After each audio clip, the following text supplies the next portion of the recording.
Everyone should be proud of me. This is the first time, well, not the first time, but after how long it took me to get out the previous Assassin's Creed review, this one, oh wow. I'm not gonna lie, I beat the game within like 48 hours of me making the previous video. I just took like a oh I so that was like 2 days ago now that I beat the game, but it was good. It was good. It was good. It was good. Like the story was okay. I'm getting ahead of myself. I'm getting ahead of myself. But out of the three Ezio games, or I'm gonna talk about the first four games, even though I know the first one wasn't made with the next three games in mind. Um, it like obviously it's there. It's Assassin's Creed Revelations. It's there to wrap up the story of Ezio, but it does it in such a cool way, and like everything about it was just better. I don't know. The only downside I can say about the game was that it was just short. It was just short, and I've heard so many people say that um Brotherhood or 2 is the best game in the series, but so far Revelations might have to be that for me. Like I mean right off the bat, you go back to what's it called? Masyaf, and it just looks really good in the game, especially for being like such an old game at this point, like what, 2010, 2011, something like that. It looks really good. Maybe it's because it was like a little darker and like snowy, but it looks so much better. And I thought that was just so cool, and how everything starts off with Ezio escaping execution after being captured, and then like it was cool. Then you had to like sneak through the city while you had low health, so you couldn't really use your acrobatic skills. And I thought that was also really cool too. And then also another good thing is that the way that you activate eagle vision is so much better. I'd rather just click the right stick rather than press the same button as the same. I'd rather do that than press like the Y/triangle button, depending on what console you're playing on. Well, I'm playing on PC, but I'm using Xbox controller. Then another gameplay thing that I think could have been better is the weapon wheel. Like it improved in a way that you can like select different things using each joystick, but um the problem is I like the way it worked in Brotherhood better, where there are certain things that were paired.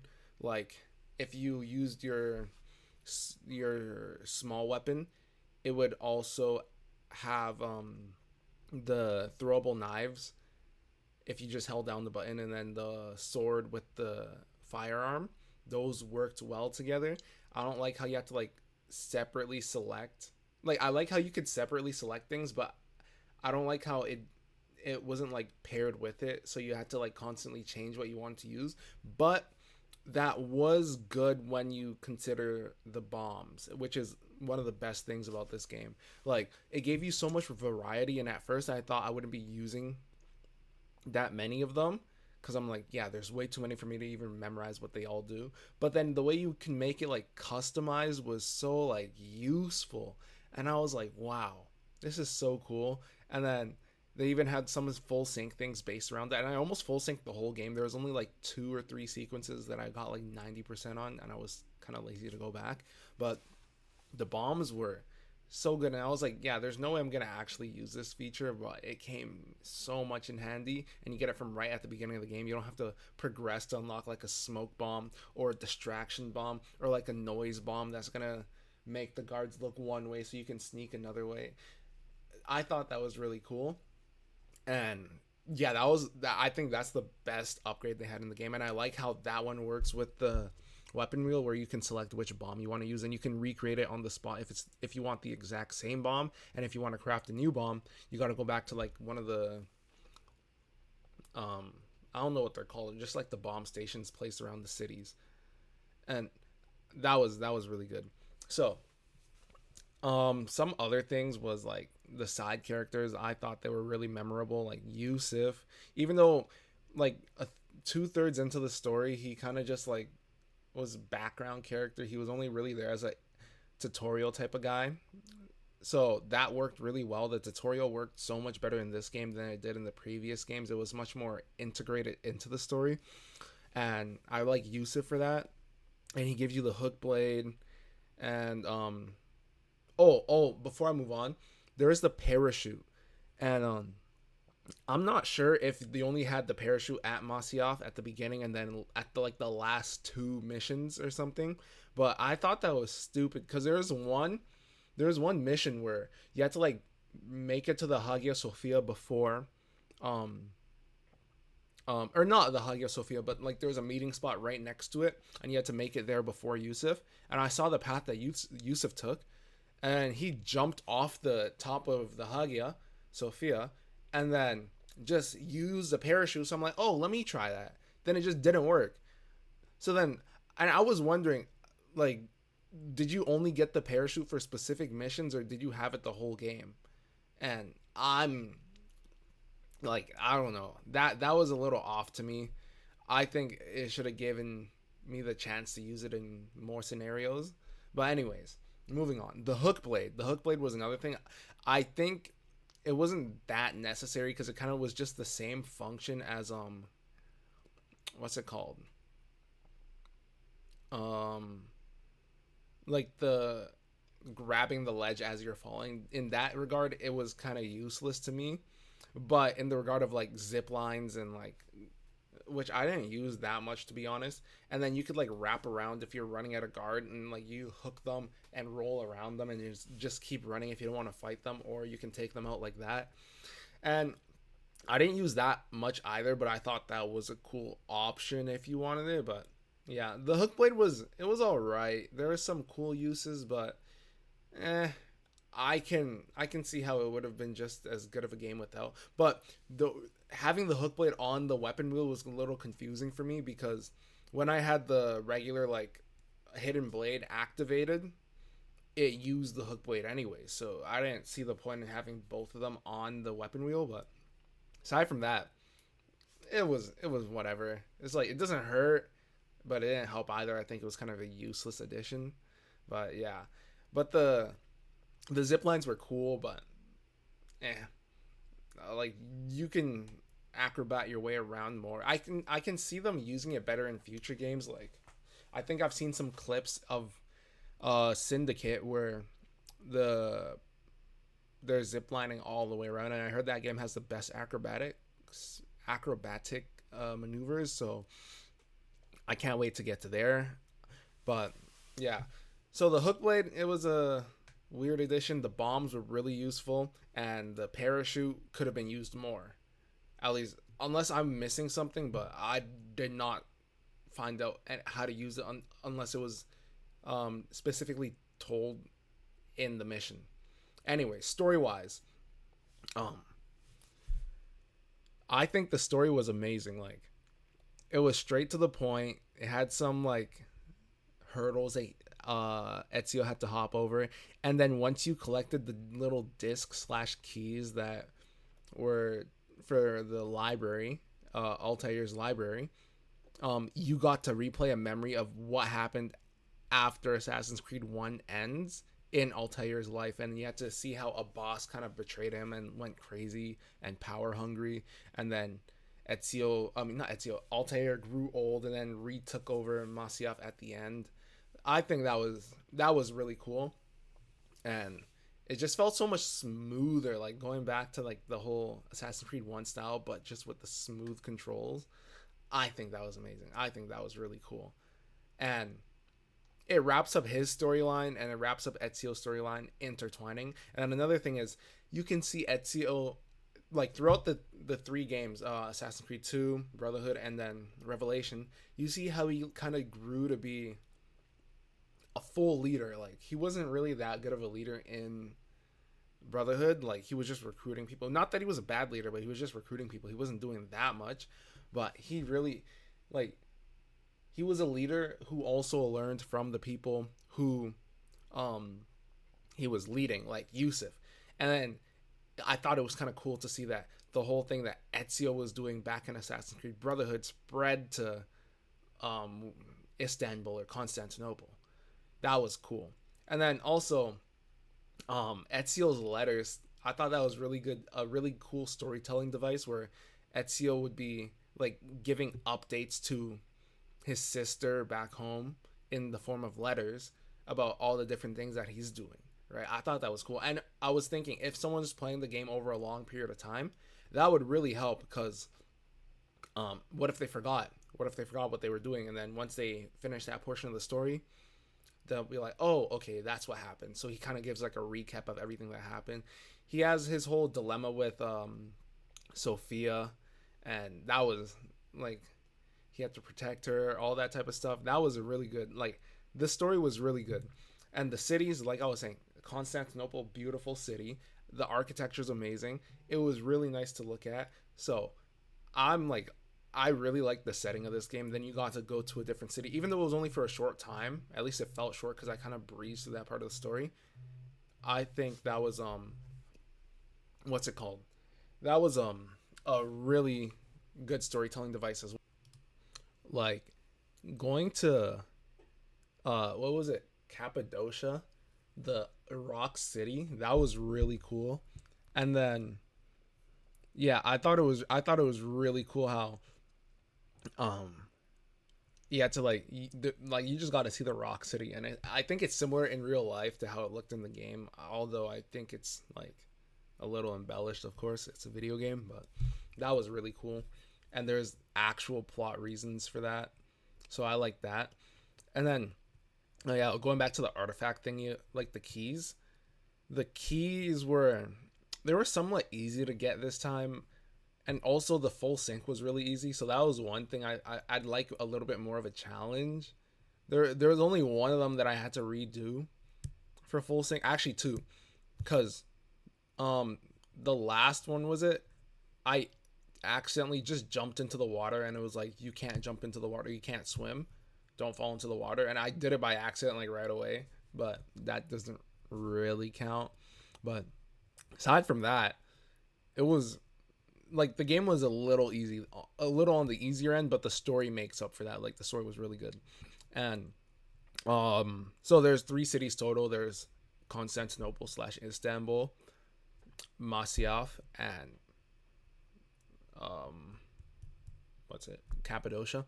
But then also the Masia from the past when you're playing as Altair, which was really cool, and you got to see Altair grow in those memories as well. Although that was a little rushed, but you can't really help it. Like it's just showing the important parts. Obviously, it's not going to show him all. He was on self exile, but it is what it is. And some of the other side characters were Prince Ahmet, I think his name was, Sophia, like I mentioned, and then Suleiman. And Prince Ahmet being like the captain of the Templars in that area was kind of obvious, but it's not like they're really gonna try to hide it. Like who else would it have been? It would have actually been a surprise if it was Suleiman, like the prince's nephew. But yeah, I don't really know how they'd get that going, but that would have been a cool plot point if it was actually him after you're confiding in, or after he's confiding in you some top secret stuff. So that would have been cool. And then Sophia, obviously the woman who Ezio kind of falls for as the story goes on, even though he never intended for that. And then he has to like save her in the end from the prince who's going after her. And it felt a little bit in some areas that they were like the Templars were trying to be like Naruto, like talk no jutsuing Ezio. We're like, oh, we're after the same thing. We're just going about it in different ways. We both want peace. That type of thing. I thought it was a little corny, not gonna lie, but it is what it is. It is what it is. And with going along with the side characters, we get to see Ezio being, as opposed to Altair, Ezio messes up more. And it's interesting to watch. Like, he messes up by um one, Torik's death, but that was also kind of Suleiman's fault because Suleiman thought that Torik was betraying him, but Torik was actually just spying on the Templars, really closely. He was just so good at being a spy that they thought he was a, um, treacherous or something. And then the Cappadocia fire, like, and I thought that was a stupid idea when they made me do it in the story, like blow something up in an underground city, like a cave city.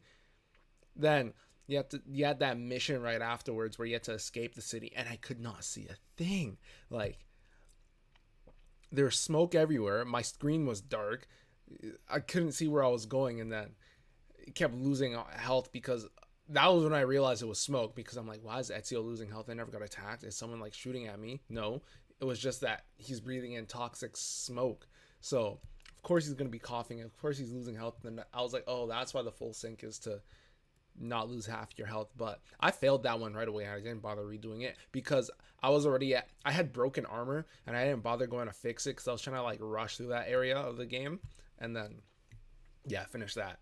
So yeah, I think it's cool to see like the heroes messing up more like not like a lot, but you can see it makes them feel more like realistic, even though it's a game about assassins and whatever. Oh, actually, that is somewhat realistic, I guess, for the time period. But yeah, it makes them seem more realistic by seeing them having to like struggle with the mistakes that they made, not just small mistakes either. Like Ezio's mistakes in this game at old age too, right? Also, he moves pretty good for a guy that's like what 50s or 60s.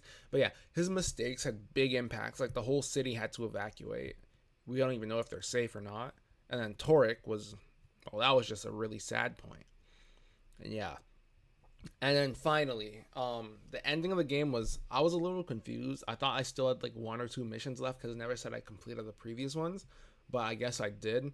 And it was a weird ending. You got to see like those alien people and then like some world exploding. I'm not sure if that was in the past or the future, and I'm not sure if they're going to continue that with the future games, but I think they handled these like real life parts of the game much better. Like apparently, oh, not even much better. They kind of just eliminated the need for it because he's on like some Animus Island where, oh, number 16 guys there. Then also you can unlock memories if you collect all the little Animus pieces around the world map rather than like enemy flags. So by doing that, it actually incentivizes you to get all the collectibles, because I think it's for every 5 that you collect you unlock a different memory type of thing, or for every 10, I can't remember.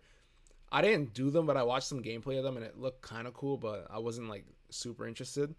So it incentivizes you to actually get those collectibles, which I thought was cool. I only got 10 of them, and I'm probably not going to replay the game. As good as it was, I'm probably not going to replay, at least not in the foreseeable future. And yeah, he goes to Animus Island instead of going back to the real life because like he has to correct all the memories. So that ties in with tying up Ezio and Altair's old age story. So I thought that was really cool. So it ties in with Ezio, Desmond, and Altair. And that was really good plot writing, I think. So that's one thing I really like, because I did not enjoy that much of the modern day parts of the previous games. It wasn't terrible, but it was like unnecessary to the actual interesting part. Like you could really just had them in like little montages, like a cutscene. But I guess they kind of fixed it. And then also Desmond's also struggling with like the death of Lucy, and then how the apple was like controlling him and made him stab her at the end of the previous game, which was also quite sad. And he's like trying to get out in time for her funeral. So that was good storytelling altogether. I'd say on a scale of 10, I'd give it a 8.5. Like there were some things that were unnecessary, like the hook blade, like the whole tutorial for that was cool, but I don't think you needed it. Like it wasn't that serious.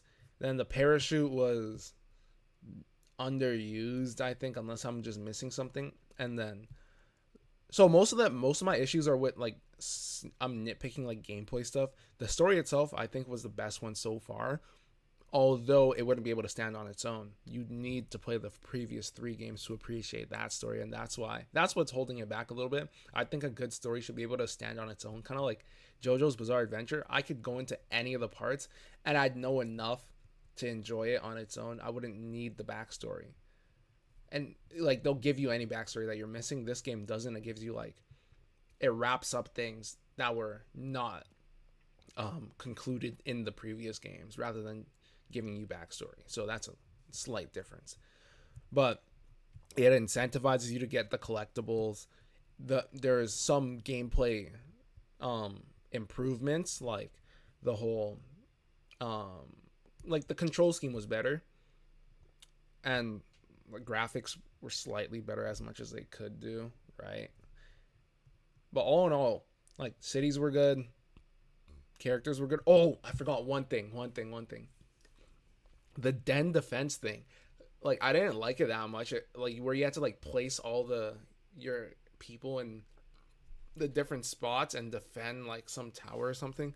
I only did it once though, near the beginning of the game, and I'm not sure if there was like a way to like do more of them. If there was, I wasn't gonna do it anyway because I didn't enjoy it that much. I didn't like how it forced me to do it. I thought it was a waste of time. That's another thing that's knocking it down to like 8.5 for me. But it was a solid game.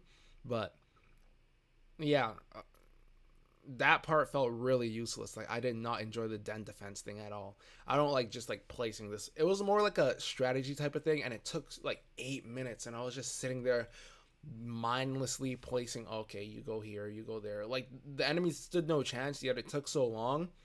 That was annoying. But yeah, aside from that, and aside from the slight gameplay things that I did not like, I enjoyed this game a lot. And it kind of shows because I beat it in like 11 hours. Not straight though, like 11 hours worth of time, like 6 on one day, then 5 the next day, and then it was done. It was really quick. It didn't overstay its welcome. It was just long enough, but with all the improvements that I had, like the bombs and all that stuff, I wouldn't mind it being slightly longer. It's just that it wasn't necessary for it to be longer. And I finally get to see the next character in the series. And, well, don't be expecting that review anytime soon because I'm probably going to take my sweet time with that next game. In America, I think it is, with Connor Kenway. I think his name is Connor. I already had some spoilers for that game, but I'm not going to say which ones they were out. You'll find that out when I eventually release that video. Anyways, if you liked this video, give it a like. Tell me your favorite game out of the first 4 Assassin's Creed games. Which was your favorite part of Ezio's story? Comment about that. Subscribe if you want. Thanks for watching if you made it this far.